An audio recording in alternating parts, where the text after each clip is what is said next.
महाविकास आघाड़ी के जो नेता ईवीएम की बदौलत सरकार में आए हैं, उन्हें राजीनामा देना चाहिए।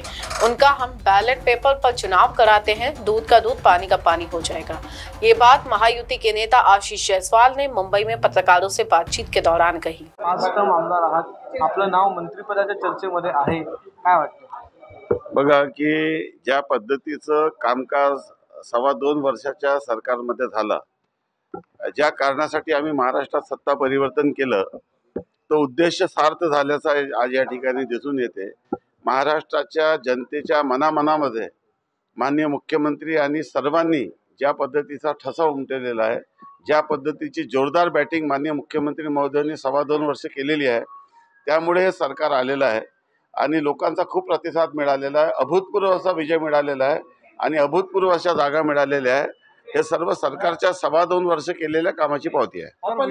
विदर्भामध्ये ज्या प्रकारे लोकसभेमध्ये फटका बसला, मात्र महायुतीला विधानसभेला फटका बसला नाही। लोकसभेमध्ये काय झालं होतं, लोकसभेमध्ये त्यांनी खोटं नरेटिव्ह पसरवलं होतं, आपल्या सर्वांना माहित आहे।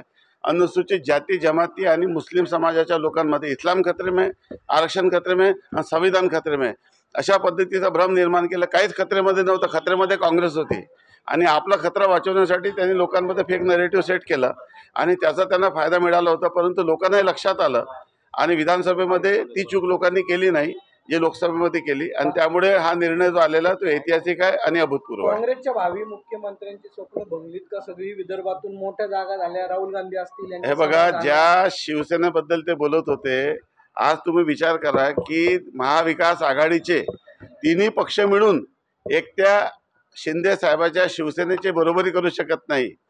तिन्ही पक्ष मिळून, त्या तिन्ही पक्ष मिळून 50च्या खाली आहे, 46 आहे आणि आपले आमदार 57 निवडून आलेले आहे।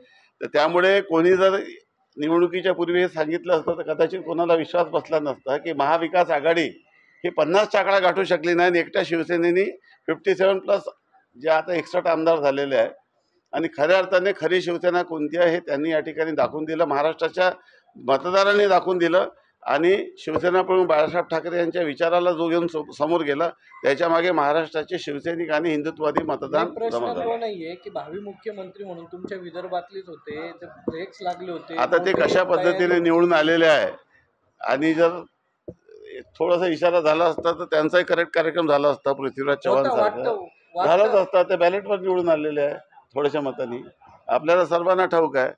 त्यामुळे थोडंसं कुठेतरी आम्ही कमी पडलो असं वाटतंय। सर, तयारी होती तुमची त्यांना पाडण्याची? तिथं आता तुम्हाला दिसूनच राहिलं ना, प्रदेशाध्यक्षाची अशी अवस्था झाली आहे।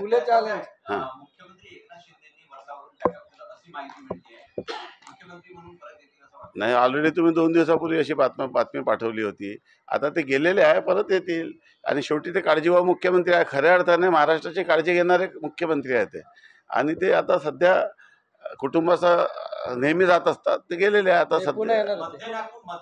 वहीं उन्होंने आगे कहा कि तीनों दल अगर शिवसेना, कांग्रेस और राष्ट्रवादी के भी एकजुट हो जाएं, तो वे अकेले शिंदे गुट की बराबरी नहीं कर सकते। जायसवाल ने शिंदे गुट की बढ़ती ताकत और महाराष्ट्र में उनकी मजबूत स्थिति का जिक्र करते हुए यह बयान दिया। उनका मानना है कि महाविकास आघाड़ी को इस समय अपने भीतर की असहमति पर ध्यान देना होगा, क्योंकि शिंदे गुट ने अपनी स्थिति मजबूत कर ली है।